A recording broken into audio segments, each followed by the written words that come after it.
اعوذ باللہ من الشیطان الرجیم بسم اللہ الرحمن الرحیم. Dear students of class 10th, Assalamu alaikum warahmatullah. As you know, we are studying history for class 10th and our topic will be the limitations of civil disobedience movement. یعنی جو آج کا ہمارا ٹاپک ہوگا وہ ہوگا the limitations of civil disobedience movement. یعنی جو سول ڈس اوبیڈینس موومنٹ جس کو گاندھی جی نے لانچ کیا تھا 1930 میں، اس سول ڈس اوبیڈینس موومنٹ میں کیا کیا خامیاں رہی، کیا کیا لمیٹیشنز تھی، تو آج ہم اسی پہ ڈسکس کرنے جا رہے ہیں. جیسا کہ ہم نے پچھلے ٹاپک میں یہ دیکھا کہ اس موومنٹ میں یعنی سول ڈس اوبیڈینس موومنٹ میں ڈفرینٹ سوشل گروپس نے پارٹیسپیٹ کیا. جسٹ لائک ہم نے دیکھا کہ پور پیزنٹس نے بھی اس میں پارٹیسپیٹ کیا، رچ پیزنٹس نے بھی اس میں پارٹیسپیٹ کیا، بزنس مین کلاس کی پارٹیسپیشن ہم نے دیکھی، رول آف وومین بھی ہم نے دیکھا اس میں، انڈسٹریل ورکنگ کلاس کی پارٹیسپیشن ہم نے اس میں دیکھی. یہ جو سارے سوشل گروپس تھے ان کے لیے سوراج یعنی انڈیپینڈنس جو تھی یہ الگ الگ اپنے طریقے سے اس کو انٹرپریٹ کر رہے تھے. تو آج ہم پڑھیں گے کہ کیا سارے سوشل گروپس جنہوں نے سول ڈس اوبیڈینس میں پارٹیسپیٹ کیا سارے سوشل گروپس نے پارٹیسپیٹ کیا کہ ایسا کوئی سوشل گروپ تھا جس نے سول ڈس اوبیڈینس میں اتنی پارٹیسپیشن نہیں کی، جو سول ڈس اوبیڈینس موومنٹ سے دور رہی. تو چلیے آج ہم اسی پہ ڈسکس کرنے جا رہے ہیں. پہلا سوشل گروپ جو کہ ہندوستان میں دیکھنے کو ملا جس نے سول ڈس اوبیڈینس موومنٹ میں حصہ نہیں لیا، وہ تھا دا گروپ آف انٹچیبلس. یہ جو انٹچیبلس تھے انہوں نے 1930 میں یہ اپنے آپ کو دلتس کہنے لگے، یا انہوں نے اپنے لیے ایک اور نام رکھا تھا، that is oppressed class. Mahatma Gandhi کا کہنا تھا، اس کا یہ نظریہ تھا کہ سوراج جو تھا، انڈیپینڈنس جو تھی، یہ ہم 100 سالوں میں بھی اچیو نہیں کر سکیں گے جب تک نہ انٹچیبلٹی جو ایک کلاس ہم نے بنا کے رکھا ہے اپنی سماج میں، اس کو جب تک نہ ایلیمینیٹ کیا جائے تب تک ہم آزادی کو حاصل نہیں کر سکیں گے. اسی لیے مہاتما گاندھی نے ان انٹچیبلس کو ہریجنس کہا، یعنی ہریجنس دا چلڈرن آف گاڈ. انہوں نے یعنی مہاتما گاندھی نے ان کے لیے ستیہ گرہا آرگنائز کیا، جس کے مطابق اب یہ انٹچیبلس ٹیمپلز میں بھی جا سکتے ہیں، یہ پبلک ویلز بھی یوز کر سکتے ہیں، یہ پبلک ٹینکس بھی یوز کر سکتے ہیں، یہ روڈز بھی یوز کر سکتے ہیں، اور یہ سکولز بھی یوز کر سکتے ہیں.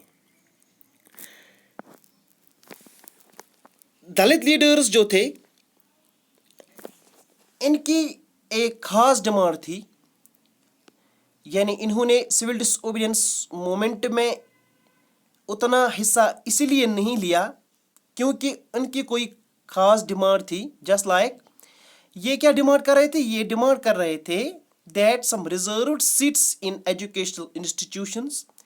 ایک تو یہ ایجوکیشنل انسٹیٹیوشنز میں ریزرویشن چاہتے تھے، اور دوسرا سب سے اہم یہ سپریٹ الیکٹوریٹ چاہتے تھے، جس کی بدولت یہ لیجسلیٹو کاؤنسلز میں اپنے دلت ممبرز کو چننا چاہتے تھے.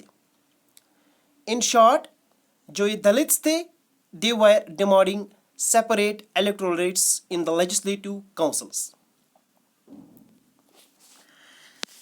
اسی بیچ ان دلتس میں جو بی آر امبیڈکر تھے، one of the great personalities that is Dr. B.R. Ambedkar.